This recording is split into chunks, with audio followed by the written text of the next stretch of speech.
வணக்கம். இது பார்த்தீங்கன்னா ஒரு இனோவா கெஸ்ட்டா ஃப்ரெண்டோட வண்டி. இதில் என்ன இஷ்யூ அப்படிங்கிறது பார்த்தீங்கன்னா ஹாரன் அடிக்காமல் இருந்துச்சு. ஹாரன் ஒர்க் ஆகாமல் இருந்துச்சு. இது காயில் ஸ்ப்ரிங்கு மெக்கானிக் ஷாப் கொண்டு போனோம், ஒர்க் ஷாப் கொண்டு போய் ஷோரூம் கொண்டு போனால் காயில் ஸ்ப்ரிங்கு கம்ப்ளைண்ட்டு, அதாவது இதுக்குள்ள காயில் ஸ்ப்ரிங்கு கம்ப்ளைண்ட்டு. சேஞ்ச் பண்ண தான் சரியாகும். அதுக்கு 17,000 ஆகும்னு சொன்னாங்க. அப்புறம் ஏதாச்சும் பேசிகிட்டு இருக்கும்போது சொன்னார், இந்த மாதிரி பிரச்சனை ஆயிடுச்சு அப்படின்னு சொன்னார். சரி கொடுங்க, நான் ட்ரை பண்ணி பார்க்குறேன் அப்படின்னு சொல்லிட்டு வாங்கினேன். வாங்கிட்டு செக் பண்ணி பார்த்தேன், உள்ளே எல்லாம் பிரித்தேன். ரொம்ப காம்ப்ளிகேட்டாக போட்டிருக்காங்க. காயில் ஸ்ப்ரிங்கில் உள்ளார பார்த்தீங்கன்னா அதில் ரிப்பன் ஒயர் மாதிரி போட்டிருக்காங்க. அந்த ரிப்பன் ஒயர் கட் ஆகிடுச்சு. அதனால் அதை பிரிச்சுட்டு திருப்பி அதை சால்ட்ரு பண்ணி ரீபேக்கிங் பண்ணி மாட்டிட்டான். இது ஏர் பேக் இருக்கிறதுனால ரொம்ப ரிஸ்க்காக இருக்குது.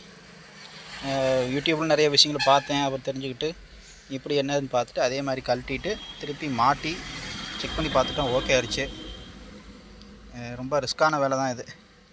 ஏன்னா ஏர் பேக் ஏதோ ஓப்பன் ஆயிடுச்சுன்னா ரொம்ப ப்ராப்ளம் ஆயிரும்ல, இன்கேஸ் மன வருத்தம் உருவாயிரும்ல. இல்லை இருந்தாலும் நம்பி கொடுத்தாரு, பார்த்து கொடுங்க, ட்ரை பண்ணி பாருங்கள் அப்படின்னு சொல்லி கொடுத்தாரு. இன்றைக்கி ஒரு லேர்னிங், ஒரு விஷயம் கற்றுக்கிட்டேன், அப்படி தான் தெரிஞ்சுக்கிறேன். Thank you friends. சேனலை மறக்காமல் சப்ஸ்கிரைப் பண்ணுங்கள். தேங்க்யூ.